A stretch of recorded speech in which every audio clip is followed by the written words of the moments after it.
എനിക്ക് ജോലി നഷ്ടപ്പെട്ടല്ലോ കണ്ണേട്ടാ. പിന്നെ ഇനി ഇവിടെ കൂടിയാലോ ഒന്ന് ആലോചിക്കുവോ?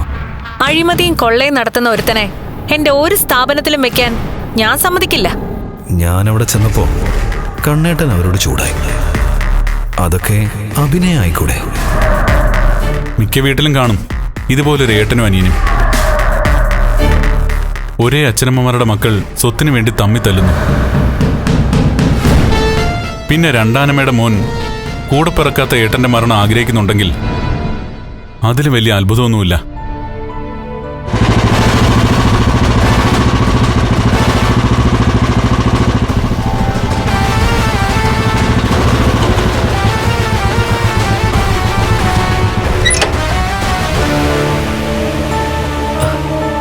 മാർക്കോ,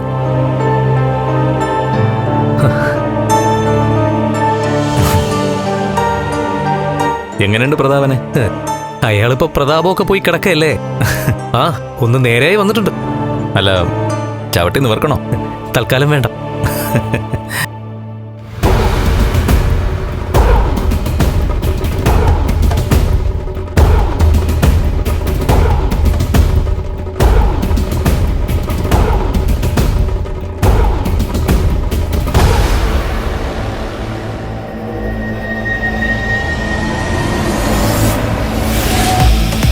വാ.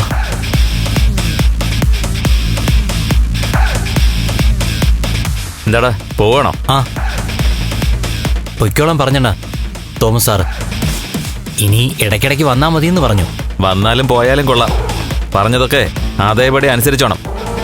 അണ്ണാ, ഇടയ്ക്ക് കണ്ണൻ സാറ് ഈ സാറിൻ്റെ കൈവശം കുറച്ച് കൈമടക്ക് കൊടുത്തു വിട്ടായിരുന്നു. ഇവന്മാർക്ക് കൊടുക്കാനെന്നും പറഞ്ഞ് കുറച്ച് പൈസ സാറ് തന്നായിരുന്നു. അത് മാത്രമല്ല, ഇവനൊന്ന് നേരാവണ്ണം നടന്നു തുടങ്ങിയ എന്തെങ്കിലും ജോലി കൊടുക്കാമെന്നും സാറ് പറഞ്ഞിട്ടുണ്ട്. പറഞ്ഞതുപോലെ ചെയ്യുന്നയാളാ കണ്ണൻ സാറ്. അതുകൊണ്ട് കോമയിൽ കിടക്കുന്ന ഒരുത്തിന് വേണ്ടി സേവനമൊന്നും ചെയ്യരുത്. അല്ലെങ്കിലും അവന് വേണ്ടി ഇനി സേവനം ചെയ്തിട്ട് കാര്യമില്ലല്ലോ. ഞങ്ങൾ ആ ഭാഗത്തേക്ക് നോക്കുന്നേയില്ല. എന്നാ വിട്ടോ. ശരിയണ്ണ. തൊഴയൊന്നും വേണ്ട, മര്യാദയ്ക്കൊക്കെ ജീവിച്ചാൽ മതി. ഓക്കോ.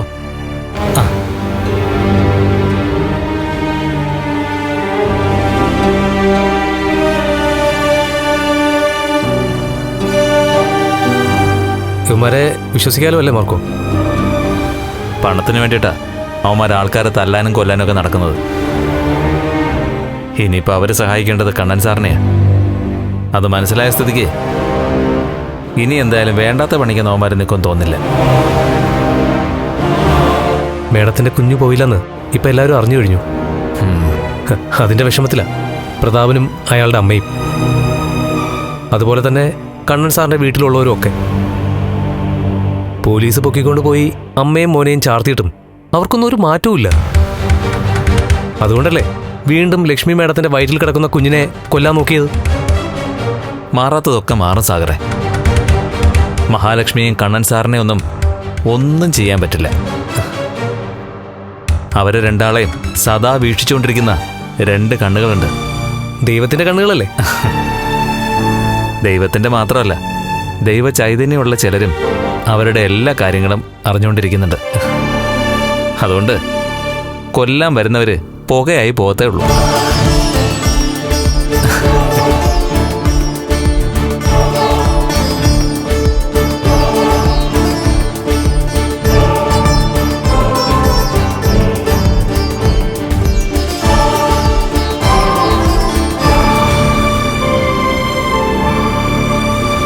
എല്ലാ പ്രതീക്ഷയും തകരുവാണല്ലോടാ.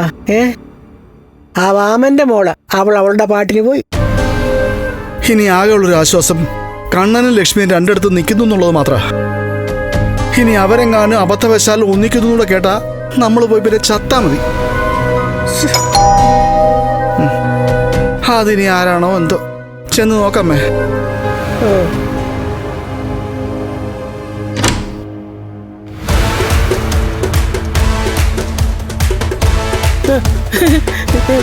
മാർക്കോ മോനായിരുന്നു.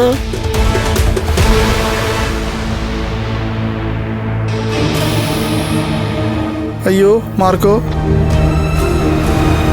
എങ്ങനെയുണ്ടാ? സുഖം. വലിയ കുഴപ്പമില്ല, ശരിയായി വരുന്നു. ശരിയായി വരുമ്പോഴാണല്ലോ മറ്റുള്ളവർക്ക് നീ ശരിയാവാത്തത്. മാർക്കോ മോനെ, ഒരുപാട് അനുഭവങ്ങൾ ഞങ്ങളുടെ മുമ്പിലുണ്ട്. അതുകൊണ്ടേ ഇനി ഞങ്ങളുടെ ഭാഗത്തുനിന്ന് ഒരു തെറ്റും ഉണ്ടാവില്ല. അപ്പൊ തെറ്റ് ചെയ്തെന്ന് നീ അങ്ങ് സമ്മതിച്ചല്ലേ? ഐ അങ്ങനെ അയ്യോ, ഞങ്ങൾ ആരും ഒരു തെറ്റും ചെയ്തിട്ടില്ല. ആ എടാ, അനന്ത് സാറിന്റെ മതിൽ ചാടി ഹെൽമെറ്റ് ഇട്ടുകൊണ്ട് ഒരുത്തം പോകുന്നത് ക്യാമറയിലൂടെ ഞങ്ങൾ കണ്ടു. അത് നീ വിട്ട ആളല്ലെങ്കിൽ പിന്നെ ആരാടാ? ചോദിച്ച കേട്ടില്ലേ അതാരാണെന്ന്? അറിയില്ല. അവനെ നീയല്ലടാ അവിടെ പറഞ്ഞു വിട്ടത്? അയ്യോ അല്ലല്ല. നീ അല്ലെങ്കിൽ പിന്നെ ആരാടാ? ആ പറഞ്ഞു വിട്ടവൻ നീയൊക്കെ കൊടുത്തുവിട്ട വിഷം പലഹാരത്തിൽ കലർത്തി. എന്നിട്ടും അത് കഴിച്ച മഹാലക്ഷ്മിക്ക് ഒന്നും സംഭവിച്ചില്ല, മഹാലക്ഷ്മിയുടെ കുഞ്ഞിനും ഒന്നും സംഭവിച്ചില്ല. അതിന്റെ സങ്കടത്തിലായിരിക്കും ഇപ്പൊ രണ്ടാളും. അയ്യോ എന്റെ പൊന്നു മാർക്കോ, ഞങ്ങൾക്ക് ലക്ഷ്മിയുടെ കുഞ്ഞു പോയില്ലെന്നറിഞ്ഞപ്പോ ഭയങ്കര സന്തോഷായിരുന്നു. നിനക്കും അങ്ങനെ തന്നെ ആയിരുന്നോടാ? ആ ആ പിന്നെ ഞങ്ങളതിന് ദൈവത്തോടും നന്ദി പറഞ്ഞുകൊണ്ടിരിക്കുന്ന നേരത്താ കുഞ്ഞു വന്നത്.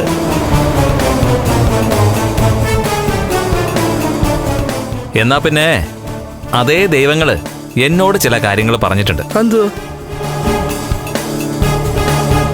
അതങ്ങ് നടപ്പാക്കാനാ ഞാനിങ്ങ് വന്നത്. അയ്യോ, മാർക്കോ. അയ്യോ,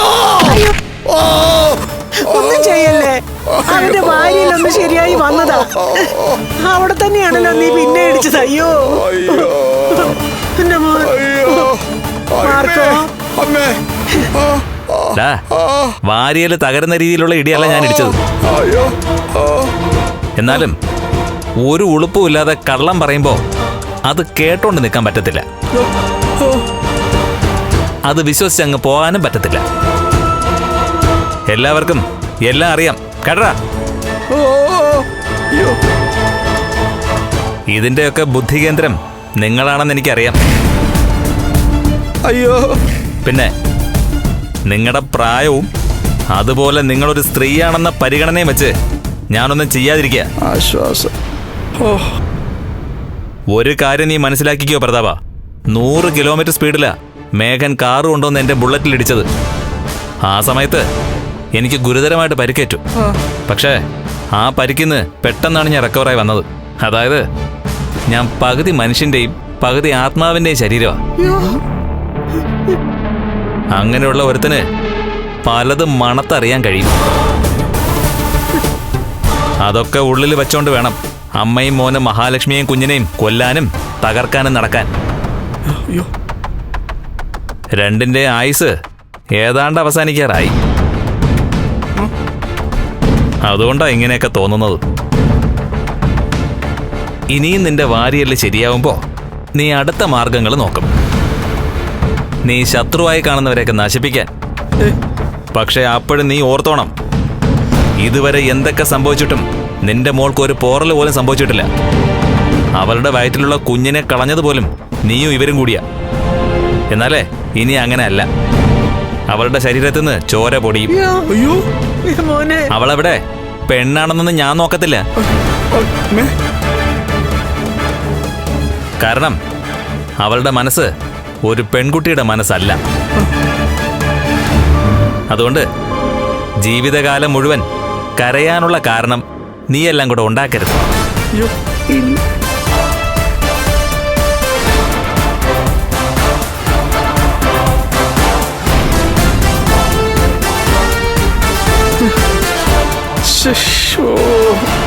എൻ്റെ അമ്മേ, അയ്യോ എങ്ങനെയുണ്ടോ? നല്ല സുഖം.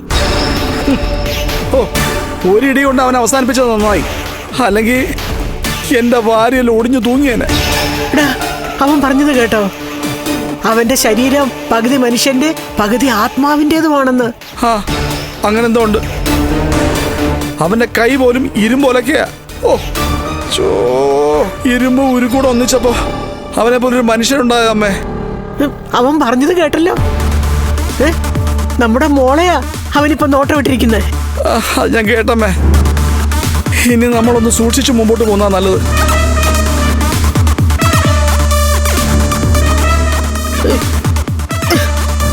കുത്തി തളയ്ക്കപ്പെട്ടു പോയല്ലോടാ. വീട്ടിനകത്തുള്ളോള് പോലും അപകടത്തിന്റെ കാര്യവും പറഞ്ഞ് നമ്മളെ ശ്വാസം മുട്ടിച്ചോണ്ടിരിക്കുക. ഇപ്പോഴാണെങ്കിൽ കരുണമോളും അതറിഞ്ഞു. അതുകൊണ്ട് ഉണ്ണിയുടെ മുന്നിലും 10 മടക്കി നിൽക്കേണ്ട അവസ്ഥയാ നമ്മുടെ മോക്ക്. അവന്റെ അച്ഛനെ കൊന്നത് നീയും നിന്റെ ലോറിയാണെന്ന് അറിഞ്ഞു കഴിഞ്ഞാ പിന്നെ ഉണ്ണി എന്താ ചെയ്യുന്നെന്ന് പറയാൻ പറ്റത്തില്ല. എന്ത് ചെയ്യാൻ പറ്റും? അവൻ നമ്മുടെ മോളെ നമ്മുടെ വീട്ടിൽ കൊണ്ട് നിർത്തുന്നെങ്കിൽ അങ്ങ് നിർത്തട്ടെ. അല്ല എന്ത് ചെയ്യാൻ പറ്റും? അല്ലെങ്കിൽ തന്നെ അവനെ പോലൊരു മരുമോൻ എന്തിനാ? എനിക്ക് ഇത്രയും ഇടി കിട്ടി. ഞാൻ ഇവിടെ കിടക്കുക. നമ്മുടെ മോക്കും അവനും ഒക്കെ വേണ്ടിയിട്ടല്ലേ നമ്മൾ ഇത്രയൊക്കെ ചെയ്തേ. എന്നിട്ട് അവനൊന്ന് തിരിഞ്ഞു നോക്കിയോ അമ്മേ? അതും ശരിയാ. പിന്നെ അതിന് കുഴപ്പമില്ലടാ. അവന് അത്രയ്ക്കുള്ള ബുദ്ധിയേ ഉള്ളൂ. എന്ത് ചെയ്യണം ചെയ്യണ്ട എന്നൊന്നും അവൻ അറിഞ്ഞൂടാ.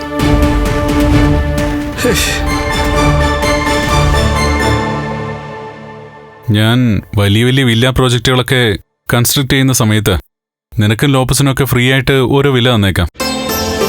അതിൽ ഞങ്ങൾക്ക് വലിയ നഷ്ടമൊന്നും വരാനില്ല. നിങ്ങൾക്ക് കുടുംബമായിട്ട് കഴിഞ്ഞൂടെ? സാറേ, ഞങ്ങളൊക്കെ കുടുംബമായിട്ട് കഴിഞ്ഞാൽ സാറിനെ പോലുള്ളവർക്ക് ഞങ്ങളുടെ സേവനം കിട്ടാതെ പോകുന്നത്. ഞങ്ങളെ സേവിക്കാൻ വേണ്ടിയിട്ട് നീ എന്തിനാ മാർക്കോ നിന്റെ ജീവിതം ഹോമിക്കുന്നത്? ഞങ്ങളുടെ ജീവിതമൊക്കെ എങ്ങനെങ്ങ് പോട്ടെ സാറേ. ആ, നീ ആരെങ്കിലും പ്രേമിച്ചിട്ടുണ്ടോ എന്ന് ചോദിച്ചാ ഇല്ലെങ്കിൽ പെട്ടെന്നില്ല എന്ന് പറഞ്ഞാനെ. എന്തോ ഒരു സംശയം നിലനിൽക്കുന്നുണ്ടല്ലോ. എന്റെ ജീവിതമൊക്കെ പറഞ്ഞാൽ വലിയ രസമാണ് സാറേ. ഹാഫ് ഗോഡ് ഹാഫ് മനുഷ്യൻ, അങ്ങനെയാണ് എന്റെ ജീവിതം. നീ ആ പറഞ്ഞത് തമാശയായിട്ടാണെങ്കിലും എനിക്കങ്ങനെ തോന്നിയിട്ടുണ്ട്. അല്ലെങ്കിൽ അന്നത്തെ ആ അപകടത്തിന് ശേഷം നീ ഇങ്ങനെ ഇത്ര പെട്ടെന്ന് റിക്കവറായി വരില്ലല്ലോ. നിന്റെ മുഖത്തൊക്കെ ഇപ്പോ ചെറിയ ചെറിയ പാടുകളേ ഉള്ളൂ. മുറിവൊക്കെ എത്ര പെട്ടെന്ന് കരിഞ്ഞു പോയതാ. പണ്ട് യുദ്ധസമയത്ത് പരിക്കേൽക്കുമ്പോൾ ചില ഔഷധ സസ്യങ്ങൾ കൊണ്ടുവന്ന് യോദ്ധാക്കളുടെ ദേഹത്ത് തേച്ചു പിടിപ്പിക്കും. ഉടൻ തന്നെ മുറിവുകൾ കരിഞ്ഞു പോവും, അല്ലെങ്കിൽ അപ്രത്യക്ഷമാവും. അങ്ങനെയാ നിന്റെ കാര്യത്തിൽ സംഭവിച്ചത്. ആ, അതൊക്കെ അവിടെ നിൽക്കട്ടെ. ഞാൻ ചോദിച്ചതിന് നീ മറുപടി പറഞ്ഞില്ലല്ലോ. നീ ആരെങ്കിലും പ്രേമിക്കുന്നുണ്ടോ? അത് പിന്നെ സാറിനോട് കള്ളം പറയാൻ പറ്റാത്തോണ്ട് ഞാൻ പറയാം. ഒരാളെ ഞാൻ പ്രേമിക്കുന്നുണ്ട്. ആരെ? അതാരാണെന്ന് മാത്രം ഞാൻ പറയില്ല. നിനക്ക് ശരിക്കും എത്ര വയസ്സായി? ഇപ്പൊ 10-28 സാറേ. ആ, നല്ല പ്രായമാണ് വിവാഹം കഴിക്കാൻ. പിന്നെ നിനക്ക് അവളെ വിവാഹം കഴിച്ച് ഒന്നിച്ച് താമസിച്ചൂടെ? അല്ല, അവള് പഠിപ്പുള്ള കൂട്ടത്തിലാണോ? നല്ല പഠിപ്പുള്ളവളായിരുന്നു. പഠിപ്പുള്ളവളായിരുന്നു? എന്നിട്ടിപ്പം എന്ത് പറ്റി? അവളെ വേറെ ആരെങ്കിലും കെട്ടിയോ? കെട്ടിയിട്ടൊന്നുമില്ല സാറേ. എന്ന് പിന്നെ നിനക്ക് കെട്ടിക്കൂടെ? ആ, നമുക്ക് ആലോചിക്കാം. അതിന് കുറച്ച് തടസ്സങ്ങളൊക്കെ ഉണ്ട് സാറേ. എടാ, എല്ലാവരുടെയും തടസ്സം നീക്കി കൊടുക്കുന്ന നിനക്ക് നിന്റെ പെണ്ണിന്റെ കാര്യത്തിൽ എന്തെങ്കിലും പ്രതിബന്ധങ്ങൾ ഉണ്ടെങ്കിൽ അത് മാറ്റിക്കൂടെ? അല്ലെങ്കിൽ കൂടെ ഞങ്ങളൊക്കെ ഉണ്ടല്ലോ നിന്റെ സഹായത്തിന്. സാറേ, സാറും മഹാലക്ഷ്മിയും അതുപോലെ അനന്ത സാറും ലേഖയും ഞങ്ങളോട് കാണിക്കുന്ന ഈ സ്നേഹത്തിനൊക്കെ ഞങ്ങൾക്ക് ഒരുപാട് സന്തോഷമുണ്ട് സാറേ. അതെന്നും അങ്ങനെ തന്നെ നിലനിൽക്കുകയും ചെയ്യും. എൻ്റെ ജീവിതത്തെക്കുറിച്ച് എനിക്കറിയാം സാറേ. അതെവിടം വരെ പോകുമെന്നും എങ്ങനെ പോകുമെന്നൊക്കെ എനിക്കറിയാം. പിന്നെ സാറേ, ആ ലോപ്പസിനോടൊന്ന് സംസാരിച്ചു നോക്ക്. അവനൊരു കുടുംബം ഉണ്ടാക്കി കൊടുക്കണമെന്ന് എനിക്ക് ആഗ്രഹമുണ്ട്. നിനക്ക് കുടുംബം ഉണ്ടാക്കാതെ അവൻ അവന്റെ കുടുംബത്തെപ്പറ്റി ചിന്തിക്കില്ല മാർക്കോ. അതാണ് ഞങ്ങൾ തമ്മിലുള്ള ആത്മബന്ധം. അല്ല, നീ പ്രേമിക്കുന്ന പെണ്ണിന്റെ കാര്യം പറഞ്ഞില്ലല്ലോ. ആ, അങ്ങനൊരാളുണ്ട്. അയാൾ എവിടെയാണെന്നോ എപ്പോ അയാളെ കാണാൻ പറ്റുമെന്നൊന്നും പറയാൻ പറ്റില്ല സാറേ. ആ, അതുകൊണ്ട് ആ വിഷയം വിട് സാറേ. നമുക്ക് ഇവിടെ അടുത്തൊരു തട്ടുകടയുണ്ട്. അവിടെ നിന്നൊരു ചായയൊക്കെ കുടിച്ച് പിരിഞ്ഞാലോ? അല്ല, സാറ് കാറിൽ തന്നെ ഇരുന്നാൽ മതി, ഞാൻ വാങ്ങിച്ചോണ്ടരാം. എന്തായാലും സാറ് പൂർണ്ണ ആരോഗ്യവാനാണെന്ന് അറിയിക്കാത്ത സ്ഥിതിക്ക് ഇനി പരിചയക്കാരും കാണണ്ട. വാ സാറേ, പോ.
നല്ല സങ്കടമുണ്ടല്ലോ മുഖത്ത്. എന്തു പറ്റി? ഏയ് ഒന്നുമില്ല. ഞാൻ കണ്ണൻ സാറിനെ കണ്ടിട്ടാ വരുന്നത്. സാറ് ഇനിയൊരു കുടുംബം ആയിക്കൂടെ എന്നൊക്കെ ചോദിച്ചു. ആ ചോദ്യം ഞാനും ചോദിക്കുന്നുണ്ടല്ലോ. ആ ചോദ്യത്തിനുള്ള ഉത്തരവും അമ്മയ്ക്കറിയാലോ. എന്റെ ജന്മവും ജീവിതവും നന്നായി പഠിച്ച കൂട്ടത്തിലെ അമ്മ. എന്റെ ജാതകം എന്നെക്കാൾ നന്നായിട്ട് അമ്മയ്ക്കറിയാം. നീ ഏത് ആപത്തിലും കണ്ണന്റെ മഹാലക്ഷ്മിയുടെ കൂടെ ഉണ്ടാവണം. അത് പറയേണ്ട കാര്യമില്ലല്ലോ. ഇപ്പൊ തന്നെ ആ കുഞ്ഞു പോകാതിരുന്നത് ആരുടെയൊക്കെ ഭാഗ്യം കൊണ്ടാ. പിന്നെ അതിന് പിന്നില് അമ്മയുടെ പ്രാർത്ഥനയും കാണുന്ന എന്റെ വിശ്വാസം. ആ സമയത്ത് ഞാൻ നന്നായി പ്രാർത്ഥിച്ചു മോനെ. ഇനിയിപ്പൊ ആർക്കും ആ കുഞ്ഞിനെ ഒന്നും ചെയ്യാൻ പറ്റില്ല. പിന്നെ ഭഗവാൻ ശ്രീകൃഷ്ണന്റെ ജനനം പോലെ ഒരു ജനനമാണ് ആ കുഞ്ഞിൻ്റെതും. ജനിക്കുന്നതിന് മുൻപ് ഒരുപാട് പ്രതിസന്ധികൾ അതിനുണ്ടാവും, ജനിച്ച ശേഷവും ഉണ്ടാവും. എങ്കിലും അതിനെയൊക്കെ തരണം ചെയ്ത് ആ കുഞ്ഞ് നിലനിൽക്കും. എന്നു മാത്രമല്ല, അമ്മയെക്കാളും അച്ഛനേക്കാളും ഒരുപാട് സിദ്ധികളുള്ള കുഞ്ഞായിരിക്കും മഹാലക്ഷ്മിക്ക് പിറക്കാൻ പോകുന്നത്. എന്നുവെച്ചാൽ അവരെ കൂട്ടി യോജിപ്പിച്ചത് സാക്ഷാൽ അയ്യപ്പസ്വാമിയാ. അതുകൊണ്ട് ഭഗവാന്റെ ഒരു കൃപാകടാക്ഷം എപ്പോഴും ആ കുഞ്ഞിനുണ്ടാവും. പ്രതാപൻ ചെയ്ത ചതിക്ക് അവനെ കൊല്ലേണ്ടതാ. അവന്റെ ശരീരം മാത്രമല്ല, മനസ്സ് നോവണമേ. നോവണം. അതിനുള്ള സമയമായി. അവനിനി ഭയന്ന് നിലവിളിക്കാൻ പോകുന്ന ദിവസങ്ങളാ. അതിനു വേണ്ടതൊക്കെ ഞാൻ ഒരുക്കി കൊടുക്കാം.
ഞാനിത് എവിടെയാ? ഏതാ ഈ സ്ഥലം?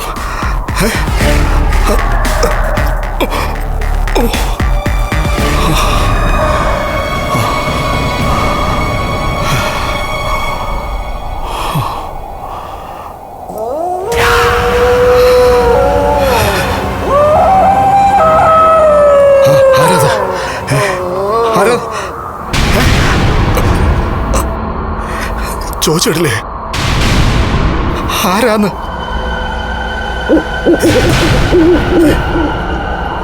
വെറുതെ പേടിപ്പിക്കല്ലേ?